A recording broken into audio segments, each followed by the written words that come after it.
Թանգարանը 1987 թվականից տեղավորված է մի փոքրիկ շենքում, ուր չկան տարրական պայմաններ նորմալ աշխատանքային գործընթաց կազմակերպելու համար։ 1988-ի երկրաշարժից հետո շենքը մասնակիորեն է ամրացվել, վերջին շրջանում վերանորոգվել է եւ առայժմ հիմնականում ծառայում է որպես զետեղարան։ Մշակույթի նախարարությունն առաջարկել է թանգարանը տեղափոխել Աճեմյան 4 հասցեում գտնվող վթարային մի շենք, որից թանգարանի տնօրինությունը հրաժարվել է, պատճառաբանելով, որ այն հարմար չէ թանգարանի նորմալ գործունեությունը ապահովելու համար։ Մշակույթի նախարարությունը առանց կարծիք հարցնելու, առանց նույնիսկ ծանոթանալու թե թանգարանը ինչքան նյութեր ունի, ինչ աշխատանքներ է տանում, ինչ տարածքների պահանջ ունի եւ այլն, որոշում կայացրեց արդեն նախագիծ եւ ուրեմն նախահաշիվ կազմել։ Մենք այդ շենքից հրաժարվել ենք, որովհետեւ այդտեղ ընդամենը ուրեմն ըստ հիմա ընթացքի մեջ գտնվող նախագծի ընդամենը 600 քառակուսի մետր ցուցադրական տարածք է, իսկ մոտ 20,000 նյութ անկախ չափից, քաշից եւ այլն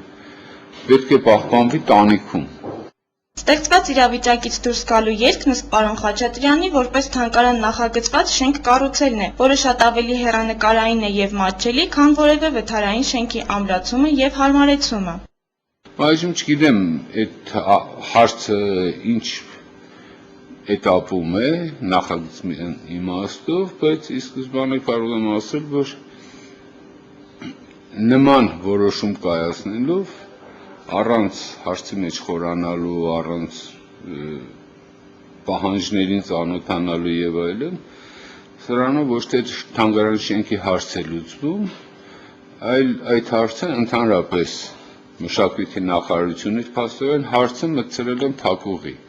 Թանգարանային նյութերին ծանոթանալու հնարավորություն ստեղծվում է միայն աշխարհի տարբեր երկրներից ժամանող մասնագետների եւ զբոսաշրջիկների փոքր խմբերի համար։ Այստեղի հարուստ պատմամշակութային արժեքները ներկայացվում են նաեւ աշխարհին տարբեր ցուցահանդեսների ժամանակ, սակայն համապատասխան պայմանների բացակայության պատճառով թանգարանն այսօր ցուցադրություն չունի եւ տասնյակ հազարավոր ցուցանմուշներն անմատչելի են հայ հասարակության համար։ Պատրամոր ոչ տարածություն կա, ոչ տարածք, ոչ էլ հնարավորություն եւ ամենակարևորը ոչ էլ իրավունք, որպեսզի ասենք մարդիկ թեկուզ մեր աշխատողները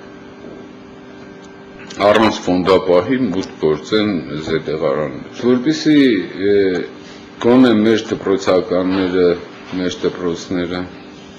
հնարավորություն ունենան օգտվելու ինչ-որ բանից։ Դրա համար մենք ստեղծել ենք մեր համացանցային կայքը։ Մեծ եւ լուսավոր ցուցադրական տարածք, ժամանակավոր ցուցադրությունների ցուցասրահ, ընդարձակ զետեղարաններ, վերականգնման լաբորատորիա, աշխատասենյակներ եւ օժանդակ տարածքներ ունեցող թանգարանի մասին աշխատակիցներն առայժմ միայն վիրտուալ պատկերացումներ ունեն, իսկ մարզում նման թանգարան ունենալ կցանկանային երևի շատերը։ Տիրուհի Ալեքսանյան, Տիգրան Կասաբյան, Gala News։